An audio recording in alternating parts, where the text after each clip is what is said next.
श्री स्वामी समर्थ. नमस्कार मंडळी, मी नंदिनी माझ्या यूट्यूब चॅनलवर तुमचं खूप मनापासून स्वागत करत आहे. तुमच्या मनातील सर्व चांगल्या इच्छा स्वामी महाराज पूर्ण करो ही स्वामींच्या चरणी प्रार्थना करते आणि आजच्या नवीन व्हिडिओला सुरुवात करते.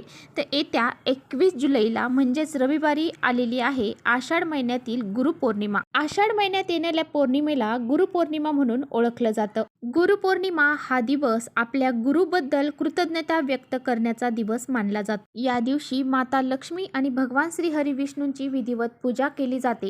त्याचबरोबर बृहस्पती देव जे आहेत तर त्यांची सुद्धा या दिवशी पूजा केली जाते आणि त्याचबरोबर आपले जे गुरु आहेत श्री स्वामी समर्थ महाराज यांची देखील या दिवशी पूजा अर्चा केली जाते. असं म्हटलं जातं गुरुपौर्णिमेच्या दिवशी बृहस्पतींची पूजा केल्याने अनेक पुण्य हे प्राप्त होतात. आपल्या कुंडलीतला गुरुग्रह हा मजबूत होतो आणि आपली आर्थिक स्थिती जी आहे तर ती मजबूत होते. आपल्या पैशांच्या ज्या अडचणी आहेत त्या दूर होतात आणि सर्व कामे मार्गी लागतात. जीवनातील दुःख संकट दूर व्हावीत आणि घरामध्ये सुख शांती समृद्धी नांदावी यासाठी धनाची लक्ष्मी म्हणजे माता लक्ष्मी हिची पूजा केली जाते. कारण पौर्णिमा ही तिथी माता लक्ष्मीला देखील समर्पित आहे. चरित्रामध्ये असं सांगितलेलं आहे की एक वेळ ईश्वर जर कोपला तर आपल्याला गुरु वाचवू शकतो, परंतु गुरु जर कोपला तर आपल्याला ईश्वर देखील वाचवू शकत नाही.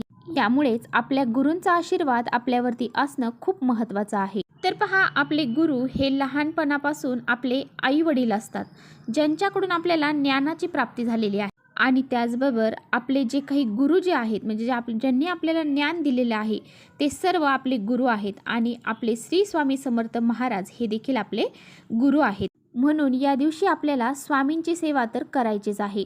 स्वामींची मूर्ती जर तुमच्याकडे असेल तर त्यावरती अभिषेक करा आणि नसेल तर मग फोटो असेल तर फोटो चांगला पुसून त्यांची तुम्हाला देवघरामध्ये स्थापना करायची आहे आणि विधिवत पूजा करायची आहे आणि त्यांना आवडणाऱ्या वस्तू ज्या आहेत तर त्यांना अर्पण करायच्या आहेत.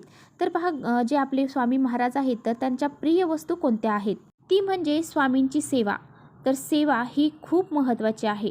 स्वामींची जेवढी होईल तेवढी सेवा या दिवशी तुम्हाला करायची आहे. गुरुचरित्रामधील 15वा अध्याय तुम्ही वाचू शकता. त्याचबरोबर स्वामी सारामृताचा पूर्ण पाठ तुम्ही या दिवशी करू शकता. 11 माळी जप स्वामी समर्थ मंत्राचा करू शकता. तारक मंत्राचा 11 वेळा जप करू शकता. अशा पद्धतीने तुम्ही स्वामींची सेवा ही करू शकता. तर ही जी सेवा आहे तर ती तुम्हाला स्वामींच्या चरणी अर्पण करायची आहे. भक्तिभावाने स्वामींची सेवा करायची आहे. त्याचबरोबर तुम्हाला या दिवशी आपले जे गुरु आहेत स्वामी महाराज यांना एक नारळ, खडीसाखर आणि एक गुलाबाचं फूल तुम्हाला त्यांना गुरुदक्षिणा म्हणून द्यायचं आहे.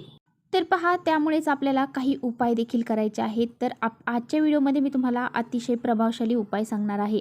संध्याकाळी म्हणजे गुरुपौर्णिमेच्या दिवशी संध्याकाळी आपल्याला अशा ठिकाणी हा एक दिवा लावायचा आहे. हा दिवा जर आपण संध्याकाळी लावला तर आपल्यावर कितीही कोणताही शत्रू असू द्या तो 2 दिवसात त्याचे गुडघे टेकवीन. म्हणजेच तो शत्रू आपल्यावरती कधीही कोणत्या प्रकारच्या ज्या नजरबाधा असतात, पहा नजर दोष असतो ते त्यांचे आपल्याला लागणार नाही. कोणत्याही प्रकारचा शत्रुदोष त्यांचा आपल्याला लागणार नाही.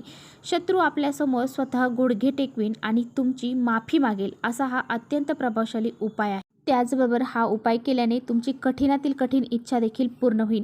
तर असा हा अत्यंत प्रभावशाली उपाय कसा करायचा आहे याबद्दल आजच्या व्हिडिओमध्ये मी तुम्हाला सविस्तर सांगणार आहे. त्यामुळे तुम्ही कुठेही व्हिडिओ स्किप न करता शेवटपर्यंत नक्की बघा, जेणेकरून तुमच्यापर्यंत योग्य ती माहिती पोहोचेल. आपल्या चॅनलवर जर नवीन असाल तर चॅनलला सबस्क्राईब करा आणि असेच माहितीपूर्ण व्हिडिओ पाहण्यासाठी बेल आयकॉनलाही प्रेस करा. म्हणजे मी जेव्हा नवीन व्हिडिओ अपलोड करेन त्याचं नोटिफिकेशन सर्वात अगोदर तुम्हाला भेटेल आणि तुम्ही एकही व्हिडिओ मिस करणार नाही.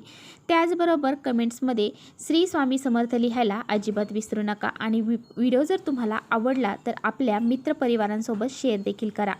आता पहा, जो उपाय मी तुम्हाला सांगणार आहे तर तो तुम्हाला गुरुपौर्णिमेच्या दिवशी संध्याकाळी करायचा आहे.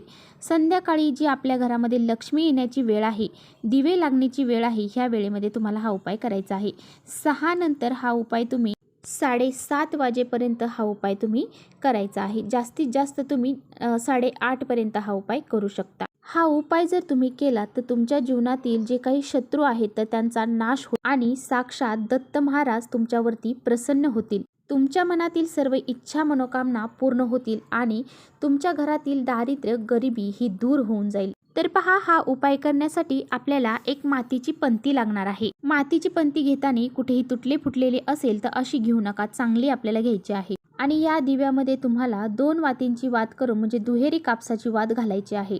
तर पहा, या दिव्यामध्ये तुम्हाला शुद्ध गाईचं तूप घालायचं आहे। तूप नसेल तर तुमच्याकडे जे तेल असेल ते तुम्ही टाकू शकता। आणि त्यानंतर त्या दिव्या ज्यावेळेस तुम्ही तेल घालणार आहात त्यावेळेस तुम्हाला थोडीशी हळद त्यामध्ये घालायची आहे। आता पहा, जी वात आपल्याला या दिव्यामध्ये लावायची आहे ती तुम्हाला लाल कलरची लावायची आहे।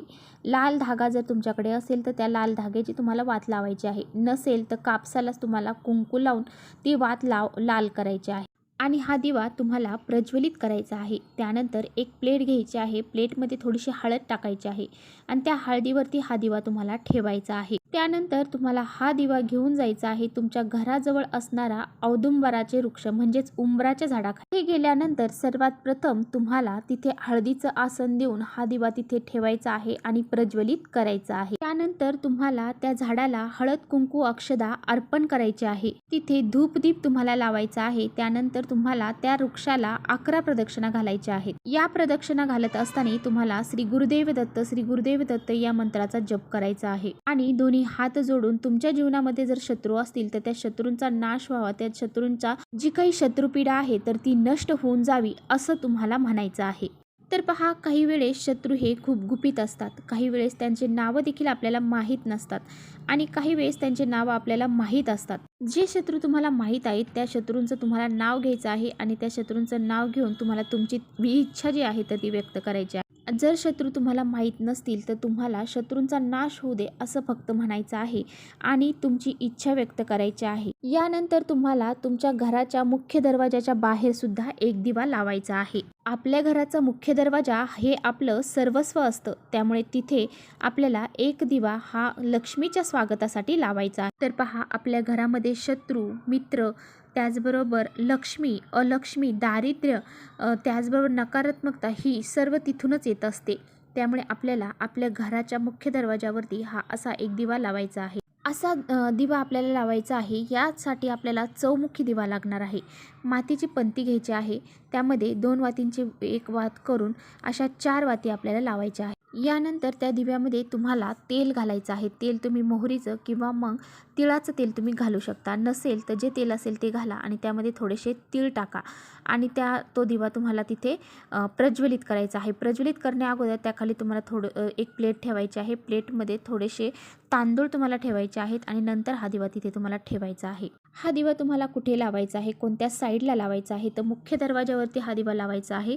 उंबरठ्याच्या बाहेर तुम्ही बाहेरून घरामध्ये प्रवेश करता त्यावेळेस तुमची जी उजवी साईड असेल त्या साईडला तुम्हाला हा दिवा लावायचा आहे। हा दिवा लावल्याने माता लक्ष्मी आपल्यावरती प्रसन्न होते आणि हा दिवा आपल्या दारासमोर पाहून माता लक्ष्मी आपल्या घरामध्ये प्रवेश करते आणि आपल्या घरामध्ये सुख, शांती, समृद्धी निर्माण होते। तर असे हे 2 दिवे आपल्याला गुरुपौर्णिमेच्या दिवशी संध्याकाळी लावायचे आहेत। तर चला, इथेच थांबवते। माझा व्हिडिओ आवडला असेल तर नक्की लाईक करा, चॅनलवर नवीन असाल तर चॅनलला सबस्क्राईब करा। परत भेटूया अशा छानशा व्हिडिओसोबत, तोपर्यंत श्री स्वामी समर्थ।